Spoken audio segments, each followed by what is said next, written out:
നിയോഗത്താലി ഭാഗം 38.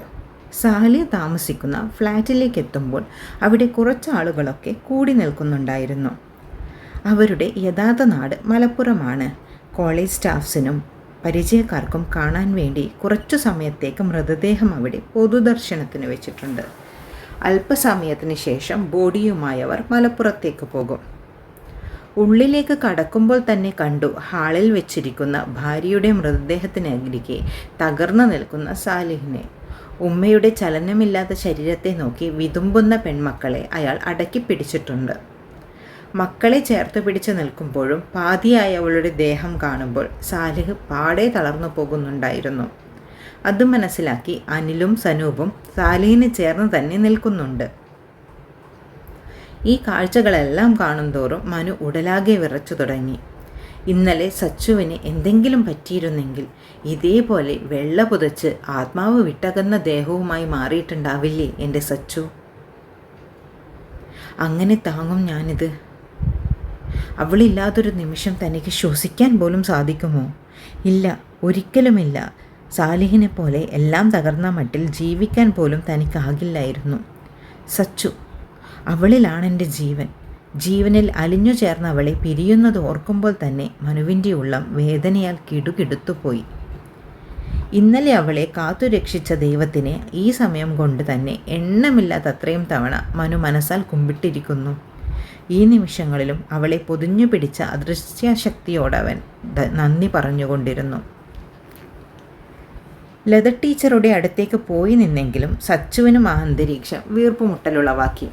ഓരോ നിമിഷവും കഴിഞ്ഞുപോയ കാര്യങ്ങൾ കൂടുതൽ ശക്തിയോടെ ഉള്ളിലേക്ക് തള്ളിക്കയറി വന്നു. കുറച്ചു സമയം എങ്ങനെയൊക്കെയോ കടിച്ചു പിടിച്ചു നിന്ന ശേഷം പോകാനായി സച്ചുവിൻ്റെ കണ്ണുകൾ മനുവിനെ തിരഞ്ഞത് കണ്ടെത്തുമ്പോൾ സച്ചുവിൻ്റെ മിഴിയൊന്നു ചുരുങ്ങി. നിറകണ്ണുകളാലെ അവളെ തന്നെ നോക്കി മിഴിനീർ വാർക്കുന്നവനെ കണ്ടപ്പോൾ അവൻ്റെ ഉള്ളിൽ നിറഞ്ഞുകൊണ്ടിരിക്കുന്ന ചിന്തകൾ അവൾക്ക് മനസ്സിലാകുന്നുണ്ടായിരുന്നു.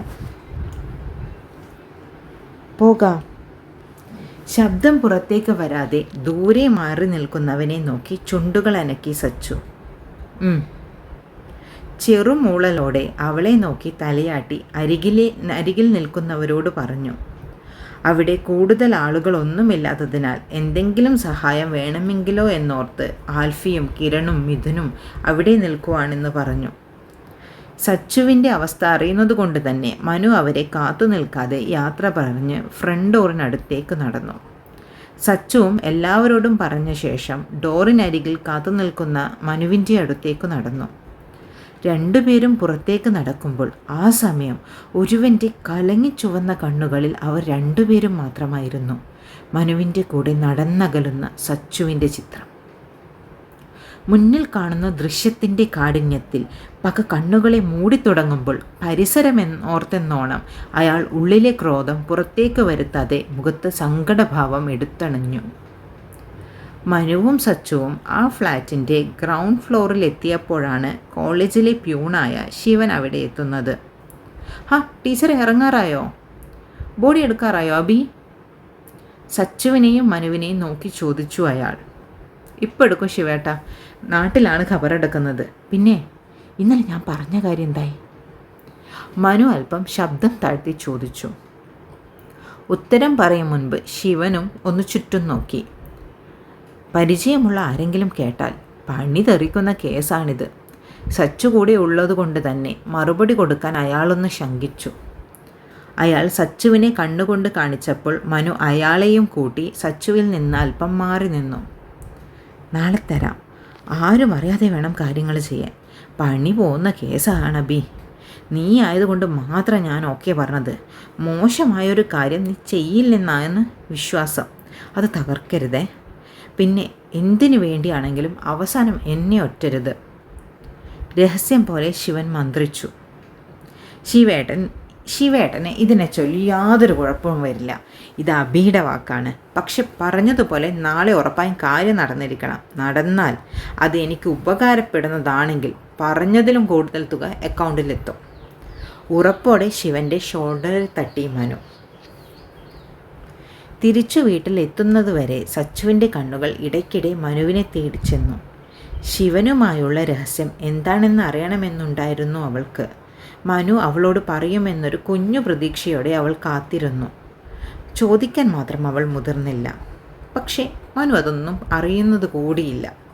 ചിന്തകൾ മുഴുവൻ സച്ചുവിന് പുറകെയുള്ള ആപത്തുകളെക്കുറിച്ചാണ്, അതിൻ്റെ സൃഷ്ടാവിനെക്കുറിച്ചാണ്, അയാളെ എങ്ങനെ കണ്ടെത്തുമെന്നതിനെക്കുറിച്ചാണ്. ഇതുവരെ ജീവിതത്തിൽ നേരിടാത്തൊരു സാഹചര്യം വന്നു പെട്ടപ്പോൾ ആദ്യമൊന്ന് കാലിടറിപ്പോയി. അതിന് വലിയ വില കൊടുക്കേണ്ടി വന്നേനെ. ഇനി അങ്ങനൊരു സാഹചര്യം വരുന്നതിന് മുൻപ് അയാളെ കണ്ടെത്തേണ്ടിയിരിക്കുന്നു. അതിലേക്കുള്ള വഴികളാണിപ്പോൾ തിരയുന്നത്. ഫ്ലാറ്റിലെത്തിയപ്പോൾ സച്ചു രാവിലെ ഒന്നും കഴിക്കാതെ ഇറങ്ങിയത് കൊണ്ട് തന്നെ നേരെ ഫുഡ് കഴിക്കാനായിരുന്നു. റൂമിൽ പോയി ഡ്രസ്സ് ചേഞ്ച് ചെയ്ത ശേഷം ഹാളിലേക്ക് വന്ന മനു സച്ചു ഫുഡ് കഴിക്കുന്നത് കണ്ട് അവളുടെ അടുത്തേക്ക് ചെന്നിരുന്നു. അടുത്ത് ആളിരുന്നത് മനസ്സിലായെങ്കിലും സച്ചു ആ ഭാഗത്തേക്കേ നോക്കിയില്ല. കുറച്ചു നേരം കഴിഞ്ഞിട്ടും ആളനക്കമൊന്നും കാണാഞ്ഞ് കണ്ണുകൾ ഉയർത്തി നോക്കുമ്പോൾ ആൾ അവളെയും നോക്കി തന്നെ അവിടെ ഇരിപ്പുണ്ട്. ഫുഡ് വേണോ? നോട്ടം മാറ്റുന്നില്ലെന്ന് കണ്ട് മുഷിപ്പോടെ ചോദിച്ചവൾ. വേണ്ടെന്ന് പറയുന്നതിനോടൊപ്പം തന്നെ മനു അവളുടെ പ്ലേറ്റിൽ നിന്ന് ഒരു കഷ്ണം ദോശയെടുത്ത് സച്ചുവിന് നേരെ നീട്ടി. പെട്ടെന്ന് മുൻപിലേക്ക് നീണ്ടപ്പോൾ ഒന്ന് പകച്ചെങ്കിലും ഒട്ടും ഇഷ്ടമാവാത്ത രീതിയിൽ അവനെ നോക്കി സച്ചു. കടമ, ഭർത്താവിൻ്റെ കടമ, അതെനിക്കും ചെയ്യണം, കുസൃതി ഒളിപ്പിച്ചു പറഞ്ഞവൻ. ഭർത്താവിനെ ആഗ്രഹിക്കാതെ എനിക്ക് ആ കടമകളൊന്നും തന്നെ ആവശ്യമില്ല. ദേഷ്യത്തോടെ മുൻപിലെ പ്ലേറ്റ് ഊക്കോടെ തള്ളി നീക്കി സച്ചു എഴുന്നേറ്റ് കൈ കഴുകാനായിപ്പോയി. സച്ചുവിൻ്റെ മറുപടിയിൽ മുഖം അല്പം മങ്ങിയെങ്കിലും ഉള്ളിലെ വേദന ഒളിപ്പിച്ച് മനുവിൻ്റെ മുഖത്ത് സ്വതവേയുള്ള കുസൃതി ചിരിയോടെ സച്ചുവിൻ്റെ പുറകെ വിട്ടവൻ. പറഞ്ഞത് മനുവിനെ വേദനിപ്പിച്ചിട്ടുണ്ടാകുമെന്ന് സച്ചുവിന് മനസ്സിലായെങ്കിലും അവഗണനയ്ക്കുള്ള മറുപടി തിരിച്ചും അവഗണനയാണെന്ന് അവളുടെ ഉള്ളം പറഞ്ഞു. ഒന്ന് നിശ്വസിച്ചുകൊണ്ട് കൈ കഴുകി തിരിയുമ്പോൾ ദാ ടവലും പിടിച്ചു നിൽക്കുന്നു മനു. ചുണ്ടിലാണേൽ ആരെയും മയക്കുന്ന ചിരിയും. പണ്ടാരം, മര്യാദയ്ക്കൊന്ന് അവഗണിക്കാൻ കൂടി സമ്മതിക്കുന്നില്ലല്ലോ ഇവൻ. ചുണ്ടിനുള്ളിലിട്ട് മുറുമുറുത്തുകൊണ്ട് അവനെ കടന്നവൾ റൂമിലേക്ക് പോയി. അവിടെയും വിടില്ലെന്ന പോലെ പുറകെ വെച്ചു പിടിച്ചു മനു. മനുവിനെ കണ്ടതോടെ കിടക്കാൻ നിന്നവൾ കിടക്കാതെ അലമാരയിൽ മടക്കി വെച്ച തുണികൾ ഒന്നുകൂടെ എടുത്ത് മടക്കാൻ തുടങ്ങി. മനു അവളുടെ നോട്ടം പ്രതീക്ഷിച്ചുകൊണ്ട് ഏറെ നേരം ബെഡിലിരുന്നെങ്കിലും ആ വഴിക്ക് അവളുടെ നോട്ടം വന്നതേയില്ല. സച്ചു, ട്രിപ്പിന് നീ ഏതെങ്കിലും സ്ഥലം ചൂസ് ചെയ്തിട്ടുണ്ടോ? ക്ഷമ നശിച്ചവൻ സംസാരം തുടങ്ങാൻ എന്നോണം ഈ വിഷയം എടുത്തിട്ടു. എൻ്റെ ചാവിങ് അടുക്കുമ്പോഴും നിനക്കൊക്കെ ഇപ്പോഴും ട്രിപ്പിനോടാണല്ലോ താല്പര്യം. പുച്ഛത്തോടെ പറഞ്ഞുകൊണ്ട് കയ്യിലെ തുണി ബെഡിലേക്ക് ദേഷ്യത്തോടെ എറിഞ്ഞവൾ. ഇപ്പോഴും അവളെക്കുറിച്ച് ചിന്തിക്കുന്നില്ലെന്നോർത്ത് ദേഷ്യത്തിൻ്റെ ആവരണം എടുത്തണിയുമ്പോഴും ആ കണ്ണിൽ തെളിയുന്ന നോവ് അവന് മനസ്സിലാകുന്നുണ്ട്. മനുവിൻ്റെ നെഞ്ചിലും വേദന നിറഞ്ഞു. മനു സച്ചുവിൻ്റെ അടുത്തേക്ക് ചെന്നു. ഇങ്ങനെയൊന്നും പറയല്ലേടാ, മൈൻഡൊന്ന് റിലാക്സ് ആവാൻ വേണ്ടിയല്ലേ സച്ചു. ഇന്നലത്തെ ഇൻസിഡൻറ്റ് നിന്നെ മാനസികമായി വല്ലാതെ ഉലച്ചിട്ടുണ്ട്. നിന്നെ മാത്രമല്ല എല്ലാവരെയും. ഒരു ട്രിപ്പ് പോയാൽ ആ ട്രോമയിൽ നിന്നൊക്കെ ഒരു മാറ്റം ഉണ്ടാവും. സച്ചുവിൻ്റെ വലത്തേ കവളിൽ മൃദുവായി കൈവച്ചു മനു. എൻ്റെ സങ്കടവും ട്രോമയൊക്കെ മാറ്റാൻ എനിക്കറിയാം. ഇയാൾക്ക് പോണേൽ ഇയാൾ പോ. ചേർന്ന് വന്ന കയ്യിനെ അതേ നിമിഷം തന്നെ തട്ടിത്തെറിപ്പിച്ചവൾ ചീറി. ചൂണ്ടുവിരൽ ഉയർത്തി വിറപ്പിക്കുന്നവളെ കാണെ അനുനയം നടപ്പില്ലെന്ന് മനുവിന് മനസ്സിലായി. ഓക്കെ, എനിക്കും വലിയ താല്പര്യമൊന്നും ഉണ്ടായിട്ടല്ല. ആ മിഥുനന് ഒരേ വാശി കാരണം അവൻ ഈ ട്രിപ്പ് പോയി വെക്കുമെന്ന്. നിനക്ക് താല്പര്യമില്ലാത്ത സ്ഥിതിക്ക് ഞാൻ അവനെ വിളിച്ചു പറയാം. ഓക്കെ. ബെഡിലേക്ക് തന്നെ തിരികെ വന്നിരുന്നു കൊണ്ട് ഫോൺ കയ്യിലെടുത്തു മനു. മിഥുനാണോ പറഞ്ഞേ? ശബ്ദത്തിലെ കാഠിന്യം കുറച്ച് സംശയത്തോടെ സച്ചു ചോദിച്ചു. അല്ലാതെ എനിക്കെന്താ ഭ്രാന്താണോ ഈ സമയത്ത് നിന്നെയും കൂട്ടി പോകാൻ വേണ്ടിയിട്ട്? ഞാൻ വടക്കോട്ട് പോകാമെന്ന് പറയുമ്പോൾ തെക്കോട്ട് പോകുന്ന നിന്നെയും കൂട്ടി പോയിട്ട് ഞാൻ എന്ത് കാണിക്കാനാ? അല്പം പുച്ഛം കൂടി ചേർത്ത് പറഞ്ഞവൻ. ഓ, ഇക്കണക്കിന് പോവാണെങ്കിൽ അധികം വൈകാതെ ഞാൻ തെക്കോട്ട് തന്നെ പോകേണ്ടി വരും. പുച്ഛിച്ചവൻ്റെ വാ അതോടെ അടഞ്ഞുപോയി. മനു പിന്നെ ആ വഴിക്കേ നോക്കിയില്ല. ഫോൺ എടുത്ത് തിരച്ചിലോട് തിരച്ചിൽ തന്നെ. മിഥുൻ പറഞ്ഞതല്ലേ, നാളെ എല്ലാവർക്കും കൂടി പാലക്കാട്ട് പോവാം. 2 ദിവസം എൻ്റെ നാട്ടിൽ. മിഥുനെക്കുറിച്ച് ഓർത്തപ്പോൾ പോകാൻ ഏറ്റവും നല്ലത് പാലക്കാടാണെന്ന് അവൾക്ക് തോന്നി. ചിലപ്പോൾ മനസ്സിലെ ആഗ്രഹം സാധിച്ചാലോ എന്നൊരു പ്രതീക്ഷ. പാലക്കാടോ? പാലക്കാടെന്ന് കേട്ടപ്പോൾ മുഖം ചൊളിച്ചു നോക്കുന്നവനെ അതിലും ചൊളിച്ചു നോക്കി സച്ചു. ആ, പാലക്കാട് തന്നെ. എന്താ ഇതുവരെ കേട്ടിട്ടില്ലേ? എൻ്റെ വീട്, എൻ്റെ നാട്. വരാൻ താല്പര്യമുള്ളവർക്ക് വരാം. ഞാൻ നാളെ പോവും. അവസാന തീർപ്പ് കൽപ്പിച്ച് അവൾ ആ മുറിയിൽ നിന്നും പോയി. തലേ ദിവസം മനു വിളിച്ചു പറഞ്ഞതനുസരിച്ച് പാലക്കാടേക്ക് പോകാൻ 3 എണ്ണവും രാവിലെ തന്നെ ഹാജർ വെച്ചു. ബാഗൊക്കെ പുറത്തെടുത്ത് വെച്ച് ഫ്ലാറ്റ് ലോക്ക് ചെയ്യുമ്പോഴേക്കും കിരൺ മനുവിൻ്റെയും സച്ചുവിൻ്റെയും ബാഗുകൾ കയ്യിൽ തൂക്കി ലിഫ്റ്റിനടുത്തേക്ക് നടന്നിരുന്നു. സച്ചു ആണെങ്കിൽ മനുവിനെ ഒന്ന് നോക്കുക കൂടി ചെയ്യാതെ മുൻപിൽ നടക്കുന്ന ആൽഫിക്കും മിഥുനും അടുത്തേക്ക് പോയി. അവരോട് സംസാരിച്ചുകൊണ്ട് മുൻപോട്ട് നടന്നപ്പോൾ പുറകിൽ മനു ആരും കൂട്ടില്ലാതെ ഒറ്റയ്ക്ക് വന്നു. മുൻപിൽ നടക്കുന്നവളെ കാണെ അറിയാതൊരു നെടുവീർപ്പുയർന്നു അവനിൽ. ഇന്നലെ ട്രിപ്പിനെ കുറിച്ച് സംസാരിച്ച ശേഷം പിന്നെ മര്യാദയ്ക്ക് ഒരു അക്ഷരം പോലും മിണ്ടിയിട്ടില്ല അവൾ. എന്തെങ്കിലും ചോദിച്ചാൽ മുത്തുകൊഴിഞ്ഞു പോകുന്ന പോലെ മുക്കിയും മൂളിയുമുള്ള മറുപടി മാത്രം. എന്തിനേറെ പറയുന്നു, ഒരുമിച്ച് ഒരു ബാഗിൽ ഡ്രസ്സ് വെക്കേണ്ടതിന് പകരം അവൾക്ക് വേറെ തന്നെ ബാഗ്. ഇവളിനി ഈ ട്രിപ്പ് ഒരു സിംഗിൾ ട്രിപ്പ് മോഡാക്കുമോ എന്തോ. മുൻപിൽ നടക്കുന്നവളെ നോക്കി മുറുമുറുത്തു മനു. പാലക്കാട് കാണാൻ എങ്ങനാ? സൂപ്പറാണോ? ലിഫ്റ്റിനു വേണ്ടി വെയിറ്റ് ചെയ്തുകൊണ്ടിരിക്കുമ്പോഴാണ് മിഥുനിൻ്റെ ചോദ്യം. കാണാൻ സൂപ്പറാ, കേൾക്കാൻ അതിലേറെ സൂപ്പറാടാ. മറുപടി കിരണിൻ്റെ വകയാണ്. കേൾക്കാനോ? പറഞ്ഞതെന്താണെന്ന് മനസ്സിലാവാതെ മിഥുൻ ചോദിച്ചു. ഹാന്നേ, കേൾക്കാൻ. അവിടെ ഇവർക്ക് സ്വന്തമായി ചലിക്കുന്നൊരു സൗണ്ട് ബൂഫറുണ്ട്. പഞ്ഞി വെച്ചില്ലെങ്കിൽ ചെവി അടിച്ചു പോകും മോനെ. ഓഹ്, 2 ദിവസം കൊണ്ട് നമ്മുടെ ചെവിയുടെ കാര്യം തീരുമാനമായി. അപ്പോഴാണ് സച്ചുവിന് കാര്യം കിട്ടിയത്. അന്ന് സച്ചുവിനെയും തപ്പി പാലക്കാട് പോയ കഥയൊക്കെ പിന്നീടൊരിക്കൽ മനു പറഞ്ഞു കൊടുത്തിരുന്നു അവൾക്ക്. വർണികയെ മിഥുനിൻ്റെ മുൻപിൽ വെച്ച് കളിയാക്കിയത് അവൾക്കത്ര പിടിച്ചില്ല. ഡോഡോ, ഇനി കളിയാക്കലുണ്ടല്ലോ. പീഡനവീരൻ്റെ വീരശൂര പരാക്രമ കഥകൾ എല്ലാവരും അറിയും. കിരണിനെ നോക്കി അരിശത്തോടെ പറഞ്ഞുകൊണ്ട് തുറന്നു വന്ന ലിഫ്റ്റിനുള്ളിലേക്ക് കയറി സച്ചു. ഇഞ്ചി കടിച്ച ഭാവത്തിൽ ഒന്നും പറയേണ്ടിയിരുന്നില്ല എന്ന ചിന്തയോടെ കിരണും അവളുടെ പുറകെ കയറി. ആര്? നീയാണോ ഈ പീഡനവീരൻ, വീരശൂരപരാക്രമി? കിരണിനെ വല്ലാത്തൊരു ഭാവത്തിൽ ആകെ മൊത്തം ഉഴിഞ്ഞു നോക്കി ആൽഫി. പുറകെ തന്നെ ആൽഫിയും മിഥുനിൻ്റെയും പൊട്ടിച്ചിരി ഉയർന്നു. കിരണിൻ്റെ നോട്ടം പക്ഷേ ചിരി കടിച്ചമർത്തുന്ന മനുവിലാണ്. ഒന്നൊഴിയാതെ അവളുടെ ചെവിയിൽ ഓതിക്കൊടുത്തവനെ നോക്കി കണ്ണുരുട്ടി കിരൺ. ലിഫ്റ്റിൽ നിന്നിറങ്ങി കിരണിനെ ഒന്നുകൂടെ നോക്കി പേടിപ്പിച്ച് സച്ചു മനുവിൻ്റെ കാറിനടുത്തേക്ക് പോയി നിന്നു. ലോക്ക് ഓപ്പൺ ആക്കടാ. ഡോർ ഹാൻഡിലിൽ പിടിച്ചുകൊണ്ട് ആൽഫി പറയുമ്പോൾ മനു പരുങ്ങലോടെ നോക്കി അവരെ. ഡാ, നിങ്ങൾ ബൈക്ക് എടുത്തിട്ടില്ലേ? നമുക്കതിൽ പോവാം. തഞ്ചി പറയുന്ന മനുവിനെ കാണെ സച്ചു ഉൾപ്പെടെ എല്ലാവർക്കും കാര്യം കത്തി. അതൊന്നും വേണ്ട, കാർ മതി. പരിഭ്രമത്തോടെ ചാടിക്കേറി സച്ചു പറഞ്ഞു.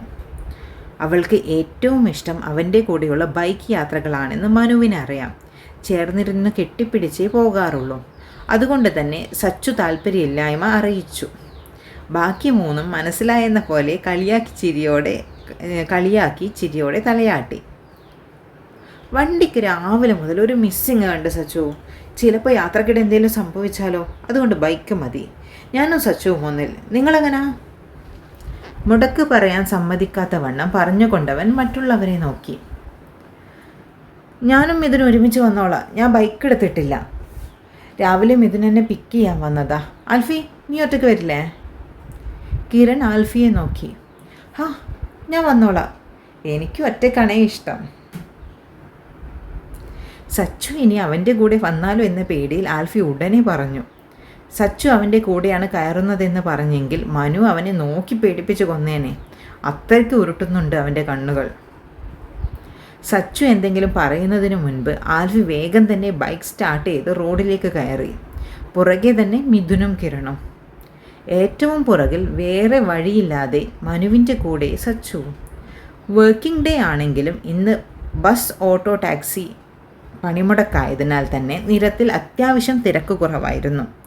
പാലക്കാട് വരെയുള്ള റൂട്ട് അറിയുന്നതിനാൽ ആൽഫിയാണ് ഏറ്റവും മുൻപിൽ. പുറകിലായി മിഥുനും കിരണും.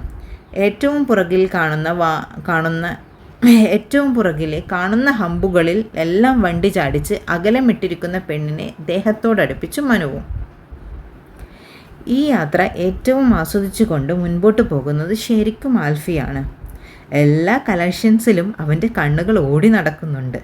പല നിറത്തിൽ, പല രൂപത്തിൽ, പല വണ്ണത്തിലുള്ള കിളികളെ കണ്ണുകൊണ്ട് ആസ്വദിച്ചവൻ മുൻപോട്ട് കുതിച്ചു. നിരത്തിൽ വാഹനങ്ങൾ കിട്ടാതെ വലയുന്ന പെൺപടകളെ വായി നോക്കി അവൻ അങ്ങനെ ആസ്വദിച്ചു ബൈക്ക് മുൻപോട്ട് ഓടിക്കുമ്പോഴാണ് കുറച്ചു മുൻപോട്ടായി മാസ്കൊക്കെ വെച്ച് മുഖം മറച്ച പെൺകുടി ലിഫ്റ്റിനായി കൈനീട്ടിയത്. വെളുത്ത കൈയും തിളങ്ങുന്ന കണ്ണുകളും കാണി ആൽഫിയുടെ ഉള്ളിൽ മത്താപ്പൂ വിരിഞ്ഞു. അമിതാവേശത്തോടെ സഹായഹസ്തവുമായി പെൺകുട്ടിയുടെ മുൻപിൽ ബൈക്ക് നിർത്തുമ്പോൾ അവനെ കണ്ട് ആ പെൺകുട്ടിയുടെ കണ്ണുകൾ സസൂക്ഷ്മം ഹെൽമെറ്റ് വെച്ച് പാതി മറച്ച ആൽഫിയുടെ മുഖത്തേക്ക് സൂക്ഷിച്ചു നോക്കി. അവസാനം ആളെ മനസ്സിലായപ്പോൾ മാസ്കിന് വെളിയിൽ തെളിയുന്ന ആ കണ്ണൊന്ന് ചിരിച്ചു. തിളക്കമുള്ള കണ്ണുകളിൽ കുരുങ്ങി നോട്ടം മാറ്റാതെ നമ്മുടെ കോഴി ആൽഫിയോ? അല്ല, ആരിത്? നമ്മുടെ കോഴി ആൽഫിയല്ലേ? എന്നാ ഒക്കെയുണ്ട് വിശേഷങ്ങൾ? അരിമണി വിതരണമൊക്കെ എങ്ങനെ പോകുന്നു? മുന്നിൽ നിൽക്കുന്ന അവളുടെ ചോദ്യത്തിൽ അതുവരെ കണ്ണിൽ കുരുങ്ങി നിന്നവൻ്റെ തൊണ്ടയിൽ എന്തോ കുരുങ്ങി. ലിഫ്റ്റ് കൊടുത്ത് വളച്ച് കുപ്പിയിലാക്കാമെന്നുള്ള മോഹമൊക്കെ നിമിഷ നേരം കൊണ്ട് ആവിയായിപ്പോയി.